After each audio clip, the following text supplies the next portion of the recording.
Hello everybody, hope you're well, and once again welcome to Let's Talk More with Romail Gulzar. Today my studio guest is a very young lady from Leicester, and she created a legacy of Leicester for many ways.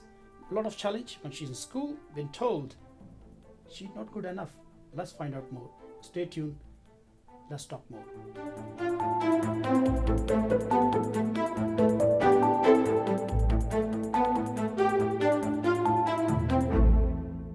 Mital, thank you very much for speaking to us, and welcome to Let's Talk More. How are you doing? I'm very good, thank you. And thank you for having me. You're welcome. Tell us a bit more about you born, brought up and grew up in Leicester. Tell us about your love of Leicester. Oh, I love Leicester. Leicester is, it means a lot to me. And that's because, I've been brought up here, I've been born here, and I've gone to school here. So I'm very passionate about the local community and passionate about the communities that are being served. And I even went to university at Leicester as well. So I'm very, very much pro Leicester and the people of here, because actually, I'm very proud to be part of a very multicultural city, a city that's very inclusive and really forward thinking. So yeah, very proud of being Leicester born. Leicester born, grew up in Leicester. What's your favourite part in Leicester? Oh, that's a good one. To me, I love the Golden Mile, and I think that's because it celebrates, so many different things. If you wanted to go out there and buy some jewelry, you can then grab some wonderful lunch. The cultures that are celebrated there are fantastic. And I love the fact that, we can go and celebrate Diwali every year and just have a really good time. And it's inclusive again. It's not just, just for Hindu people. It's for everyone to celebrate. I just love the vibe of Belgrave. And actually, I was born and brought up in Belgrave myself. Don't live there anymore. But I do really love being around the actual area itself.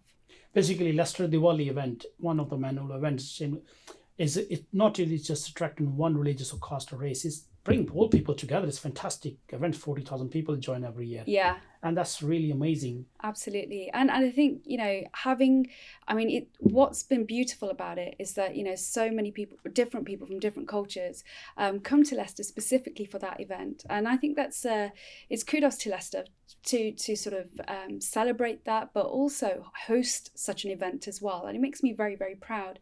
I speak to a lot of business associates, people that I know in India, and they also say that, wow, the celebrations in Leicester are fantastic. And they are the biggest celebrations outside of India. I did miss that this year. Obviously, a lot of people from different faiths missed celebrating with their loved ones.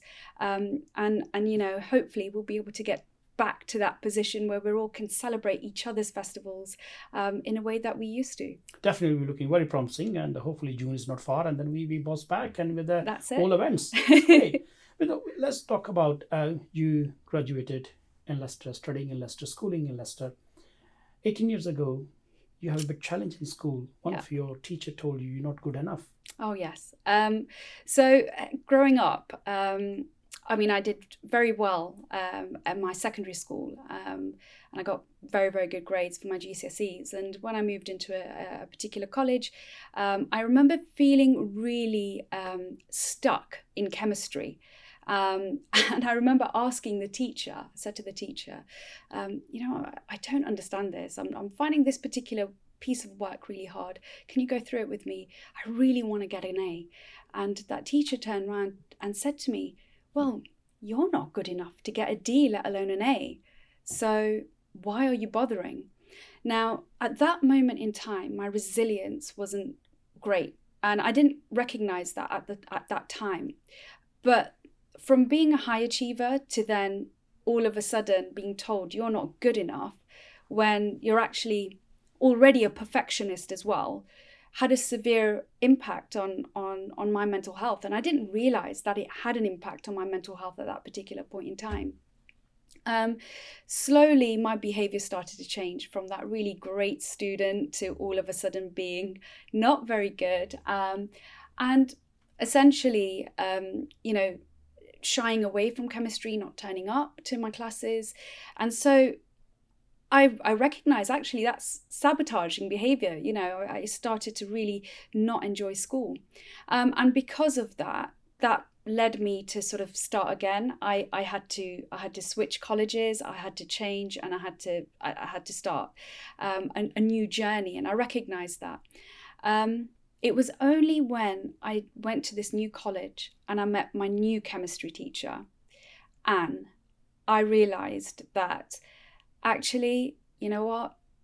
There are some really great teachers out there, some great human beings out there. And she's the one who told me, of course you can do this. You've got this. And eventually I did get my A in chemistry. And it was that wonderful motivation, that wonderful sense of confidence building. And that at that particular point, I realized that I wanted to teach, and in particular wanted to teach chemistry. So that's basically was my journey within education. And I went on to do my undergraduate degree at University of Leicester, and then I pursued my PGCE. I still stayed in the Midlands, went to the Nottingham University to do my PGCE. But thereafter, I was working in a school and I loved it, you know, teaching pupils and helping them grow their confidence and making them believe that they can do something. And also bringing a well-being element into my teaching is really important to me. And it was only until I was working at school and I started Spark Academy as well, that I realized, okay, there's only one of me and there's only so much I can do. And that's when I realized, okay, I want to set up Spark and do that fully, and help inspire more children in a methodology that I really believe in. So yeah, that's been my journey so far. Basically, same time rejection, but at the same time you took that challenge and turned around to very positive. Yeah. But before we talk about that, you turn around that challenge to very positive and created great Academy Spark. You think that sort of feedback children still face in current days? Absolutely. And it's really sad that to see that, you know, I tutor quite a lot of students. I only tutor chemistry, but my actual my team as well, they tutor so many people, and those children, unfortunately, are going through the same thing. My story isn't remarkable in any way, which makes me very sad, makes me think, well, why is this happening right now? And there are wonderful teachers out there. There are some teachers who will bend over backwards for their students.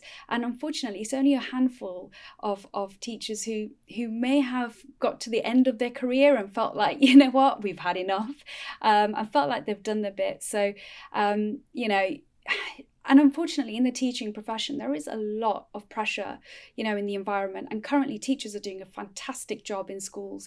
They're supporting so many students despite the situation that's going on. COVID has obviously had a massive impact on their lives, and yet they are fully supporting their children online. So I think the situation as it stands currently is tough.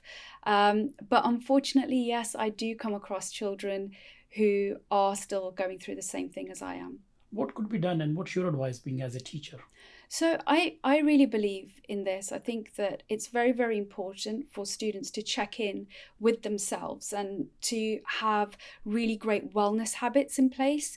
So we really emphasize that it's very, very important to look within and start thinking about your mindset. So we teach our kids all about how to go from a fixed mindset to a growth mindset. And unfortunately, back in my day, I didn't have that. You know, these are things that I've had to learn over the past 10 years. I always say to my kids, it's very important to grow. Sometimes we feel anxious, you know, things feel anxious, but that's actually it's good in a way because you're growing, you're coming out of your comfort zone and you're expanding. So that's the way I try and reframe it with our students. So having really great well-being habits, practicing meditation, breathing techniques, all of those things are really important on a daily basis. And what I say to my students is this: really pursue your passion, because if you're passionate about something, that means you're going to be really successful in it. And it's not about following the social norm, what everybody else is doing. Do what you really want to do. And when that passion's there, they'll naturally put that effort into what they want to do in life. And that's where success will come, whatever success means to them, because success is obviously very subjective. And that was one of the reasons why when I was teaching that to my students, come out of your comfort zone, come out of your comfort zone. And I realized I needed to do the same thing. So actually, it's all about tackling what has been said to you in the past, tackling it head on, tackling that problem head on. And that's why I decided to do my MBA as well, because when the actual teacher told me I wasn't good enough, Anne came and she intervened and she helped me boost my confidence and helped me to get to the next step. But internally, actually, that comment had made me feel like my self-worth was very low. And that's why I decided to do the MBA, because it was like, wow, I had someone tell me that I'm not good enough at studying. I know I can teach, I know I can do that well, but am I a good student? Can I be a role model for my students? Can I do those things? And at the back of my mind, I had my ego telling me, no, you can't do that. And then eventually I took the step, and it was a very scary step, to start studying again at the age of 31, or 32, I believe. And that was a very scary step to take at that age. But yeah. That's great. You come up really from that negative feedback and turn around to very positive. Mm-hmm. Now you set up a Spark Academy and you're teaching many children across the country and especially in Leicester. Tell us a bit about that journey, please. Wow. So back in 2009, I finished my PGCE and I was working in a school. And actually, I remember, if I rewind back to my last year, final year at university, and this was a little bit cheeky of me, I was meant to be writing my dissertation, and I saw this advert on the TV screen in the library, and the advert said, apply for a business grant. And you could get up to £2,500. So I was like, okay. At that point, I had actually been doing one-to-one tutoring, and I used to work in a bank, as you do as a student, in the call centre. And the 2008 recession hit, so obviously lost your job. I had to do something that was going to get me through university. So I started one-to-one tutoring in chemistry. I remember going around certain parts of Leicester. I couldn't afford to get someone to deliver my leaflets for me.